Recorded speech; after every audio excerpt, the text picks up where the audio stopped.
My friends, there is a war waging in the hearts of those who have been called by God.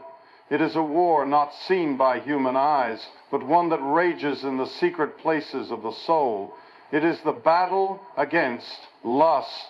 Greatest weapons the enemy uses against God's chosen people. Why do those who walk closest to God still struggle? Why do even the most devout feel this burden pressing upon their hearts? Today, I want to give you 5 reasons why the chosen ones secretly wrestle with lust, and more importantly, how they can overcome it. 1, the enemy targets the called. Make no mistake, my friends, if God has called you, the enemy has marked you. Those who are set apart for a divine purpose become the primary targets of the adversary. He will use lust to distract, to destroy, and to derail. He knows that if he can corrupt your heart, he can weaken your mission. But let me remind you, greater is he who is in you than he who is in the world. 2, that the flesh is weak. You may have the strongest faith, but the flesh is still weak. No one is immune. Even the great warriors of faith have faced this battle. King David, a man after God's own heart, fell to lust. Samson, chosen before birth, was brought down by desire. But listen to me now. Your struggle does not define you. Your response to that struggle does. 3, isolation makes the battle worse. Many chosen ones walk alone, feeling they must carry the weight of their calling by themselves. And in this isolation, temptation grows stronger. The enemy whispers, no one will know, no one will see, but God sees, God knows, and he has provided a way out. Surround yourself with those who will lift you up, not tear you down. 4, a lack of spiritual discipline opens the door. When prayer fades, when time in the Word decreases, when fasting is neglected, temptation finds a foothold. The battle is not won by willpower alone. The battle is won on your knees, in the secret place of prayer, in the presence of God.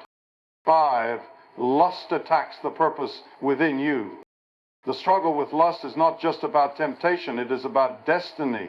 The enemy does not attack those who are doing nothing. He goes after those who have a mission, a calling, a divine appointment. If you are struggling, it may be because you are carrying something great inside of you.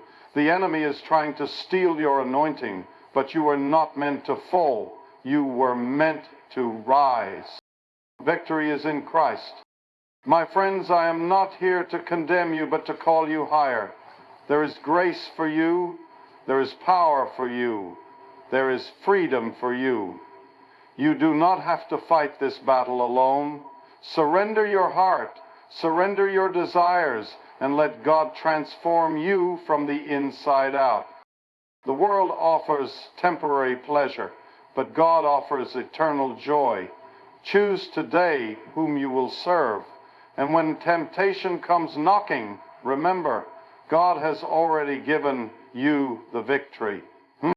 There is a war raging deep within the hearts of those who are called, a battle that no one else may see, a struggle fought in the secret places of the soul, where the forces of righteousness and temptation collide, where the spirit longs to follow the will of God, but the flesh pulls in another direction. And though the world may see a strong, unwavering believer walking in faith, only God knows the silent war being waged behind closed doors.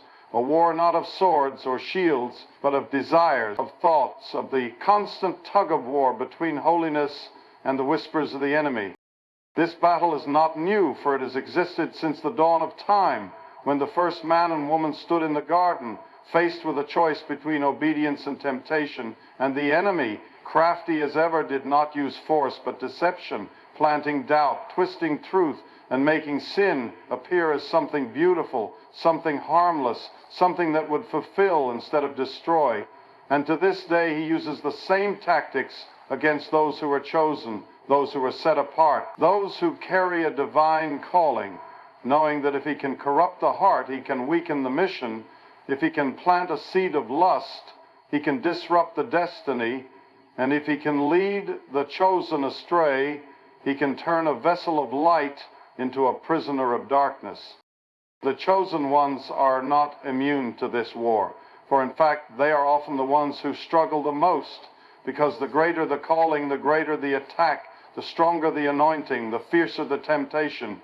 And the enemy does not waste time on those who have no purpose, but rather he focuses his efforts on those who have been marked by God, those who have been given a divine assignment, those whose lives are meant to bring glory to the kingdom.